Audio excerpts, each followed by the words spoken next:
নমস্কার দর্শক বন্ধু, ভাগ্যস্কোপ চ্যানেলের পক্ষ থেকে আপনাদের সকলকে স্বাগত জানাই। আমি আপনাদেরই বন্ধু রাজেন্দ্র। আশা করি আপনারা সকলে ভালো আছেন। ভালো থাকতেই হবে, কারণ আপনাদের ভালো থাকার উদ্দেশ্যেই কিন্তু আমার প্রতিদিনের এই ভিডিও। তাই আজকে আবারও এমন একটি বিষয় নিয়ে আপনাদের সামনে উপস্থিত হয়েছি, আপনাদেরকে অনেক সাহায্য করবে। দর্শক বন্ধু, আজকে আপনাদের সামনে আমি বাড়ির পশ্চিম দিকে প্রধান দ্বার নির্মাণের ফলাফল নিয়ে আলোচনা করব।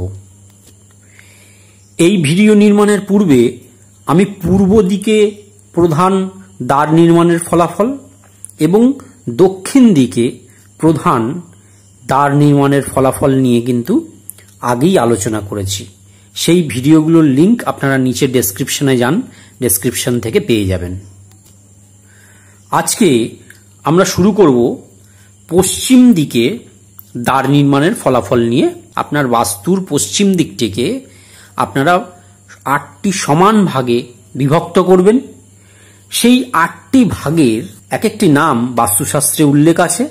দেখুন, 17 নম্বর ভাগের নাম হচ্ছে পিতৃভাগ, 18 নম্বর ভাগের নাম হচ্ছে দৌবারিক ভাগ, 19 নম্বর ভাগের নাম হচ্ছে সুগ্রীম ভাগ, 20 নম্বর ভাগের নাম হচ্ছে পুষ্পদন্ত ভাগ, 21 নম্বর ভাগের নাম হচ্ছে বরুণ ভাগ, 22 নম্বর ভাগের নাম হচ্ছে অসুর ভাগ, 23 নম্বর ভাগের নাম হচ্ছে মোষ ভাগ এবং 24 নম্বর ভাগের নাম হচ্ছে পাপ ভাগ।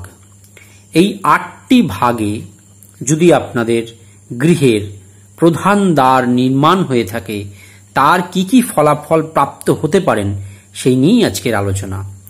আসুন দেখে নিই, যদি আমরা পিতৃভাগে গৃহের প্রধান দ্বার নির্মাণ করি তাহলে দেখা যাবে সেই গৃহে দারিদ্রতা কখনোই ছেড়ে যাবে না এবং গৃহের যে প্রধান কর্তা তিনি কিন্তু খুব স্বল্পায়ু প্রাপ্ত হন।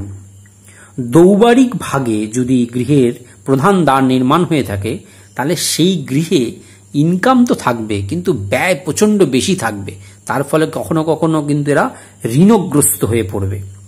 সুগ্রীব ভাবে যদি গৃহের প্রধান দ্বার নির্মাণ হয়ে থাকে তাহলে দেখবেন সেই গৃহে ধননাশ হয়।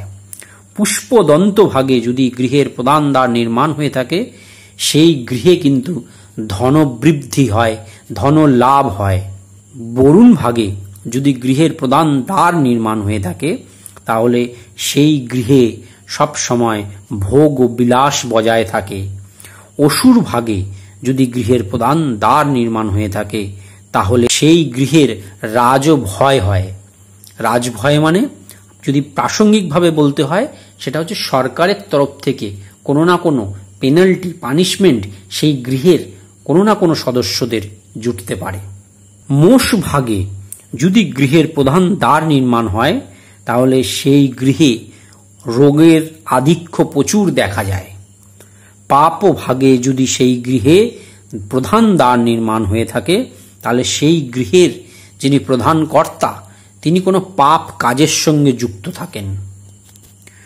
দর্শক বন্ধু, আমরা পরবর্তী ভিডিওতে উত্তর দিকে প্রধান দ্বার নির্মাণের ফলাফল নিয়ে আলোচনা করব। আজকে এই পর্যন্তই। যদি এই ভিডিও ভালো লেগে থাকে তাহলে লাইক শেয়ার নিশ্চয়ই করবেন। নিচের কমেন্ট বক্সে গিয়ে কমেন্ট অবশ্যই করবেন। আর যারা প্রথমবারের জন্য আমার এই ভিডিও দেখছেন, আমার এই চ্যানেল দেখছেন, তারা নিচের লাল সাবস্ক্রাইব লেখা বাটনটি অবশ্যই টিপে দেবেন। পাশে বেল বাটনটি টিপতে ভুলবেন না।